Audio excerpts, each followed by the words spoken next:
So next, let's look at governance. So governance is a term used to describe how projects, programs, or portfolios are directed, managed, controlled, that sort of thing.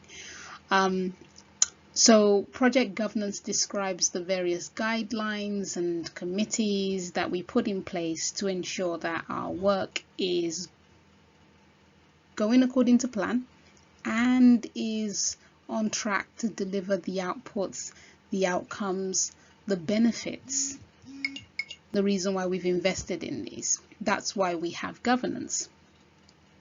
So let's look at some key aspects of governance. We have decision-making forums or steering committees. These are the various meetings that need to take place, the various places where the people responsible for ensuring that these projects, programs, and portfolios deliver the goods. They come together, they collaborate, they make decisions. These are usually called steering committees or steercos sometimes, but it's essentially a place where decisions are being made. Some examples of these meetings could be the project board when they get together, or there'll also be groups that look at design. Some groups will look at change control. Some groups are looking at finances. Some groups are having regular team meetings, planning and scheduling, that sort of thing. So these are the various committees, and it would really vary according to organization, vary according to the complexity of the project or the program. You know, very much be set up based on what is needed for this particular piece of work. Another aspect of governance are delivery frameworks. Now, we've talked about delivery frameworks. Yeah, they're actually project methods. And so what delivery frameworks do, if you think about it, is that a delivery framework has within it something that would be a roadmap for a project. Even agile projects have roadmaps, you know. Essentially, that's where you plan around. What is the sequencing of events? So that's a very big part of governance for a particular project or a program or portfolio of works. And you know, once you've decided what framework or what method you're going to go for, within that will be various tools, various templates that would have been created in order for you to document, monitor, control the work that's being done. Another key aspect of governance are roles and responsibilities. So roles and responsibilities, now think about it this way. If you just have a project environment, a program environment where everything is just kept loose and we just kind of like dip in and dip out whenever we feel like, you can imagine that there's going to be chaos quite quickly. So within a disciplined environment where delivery is taking place, not only will you outline what roles are needed for this piece of work to happen, you'd also talk about what the responsibilities are. And we usually express this with something called a RACI document. Now, RACI is RACI, and that stands for responsible, accountable, consulting, or informed. Okay, and you know, for very complex and risky and time consuming and money resource heavy projects or programs or portfolios, you definitely want to be sure about who's responsible, who's accountable, who just needs to be consulted, and who needs to be informed. So that's a very big part of governance. Now, if you remember back when we were talking about project methods, frameworks, and methodologies, you'll remember that with Print 2 and managing successful programs, we talked about business justification. There are times where certain projects or programs are run and there isn't enough attention being paid to whether or not there is any business justification in what's being done. I mean, and that usually happens because people have different agendas. There may be some politics going on there, that sort of thing. But ideally, what you want to always make sure is that you have in place processes and people coming together, always checking in to see whether or not this piece of work is actually justified.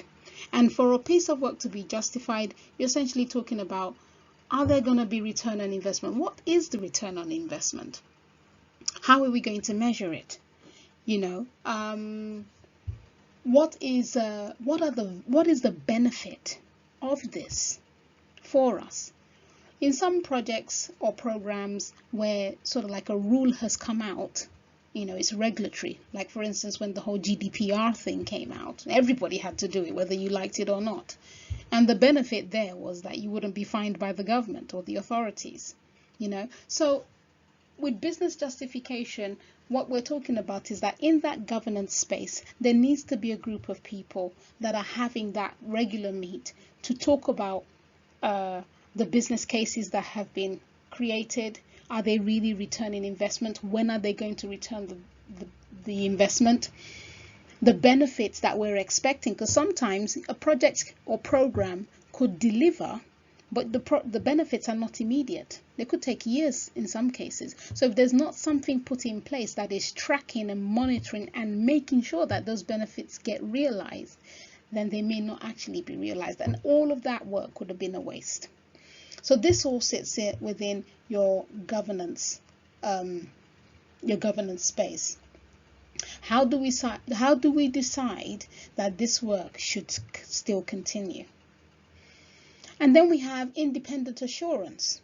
For projects that are quite complex, projects that are quite risky, especially projects and programs that relate to human life, you want an objective set of eyes to look over that work and really assess that the quality of what's being produced is actually top-notch.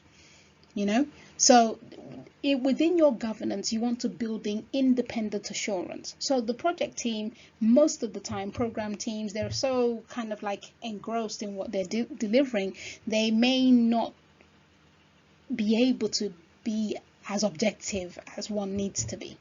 And so for those type of projects and programs that require it, you want to build in some independent assurance into your process. And then we have reporting.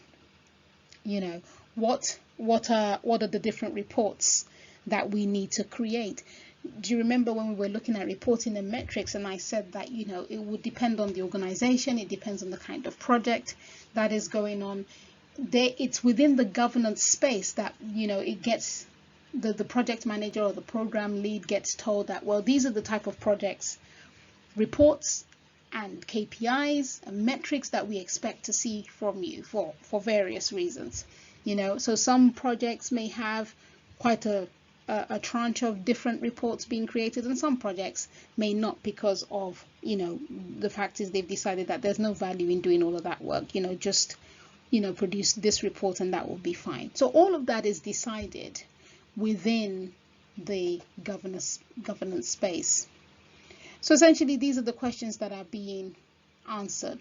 Is the portfolio of projects, are they aligned with the company's objectives? That's the whole point of all of this. Is all of this work really justified? When we having said all we need to say and done all we need to do, is it aligned with what we're trying to achieve as an organization? Because that's what projects, programs, and portfolios are. They're a group of investments that is supposed to be channeling the organization to where it needs to get to. And you'll be surprised as to how often that can go off track. All it takes is for a suggestion and some very enthused individuals with power and money at their hands, and before you know it, they're on a roadmap that is completely different to where the organization is at. And sometimes, you can imagine many organizations at the time when COVID was just about to hit, all of a sudden objectives would have to kind of like be tailored to deal with this pandemic that was right in front of everybody. All of a sudden, getting digital would become a company objective straight away. So that's the reason why you need governance, so that the right people are in that space making those decisions, and if they need to change very quickly, they need to change very quickly. And also, you're looking at these committees. They're looking at, are these projects being delivered efficiently? Are we using our resources the way we should?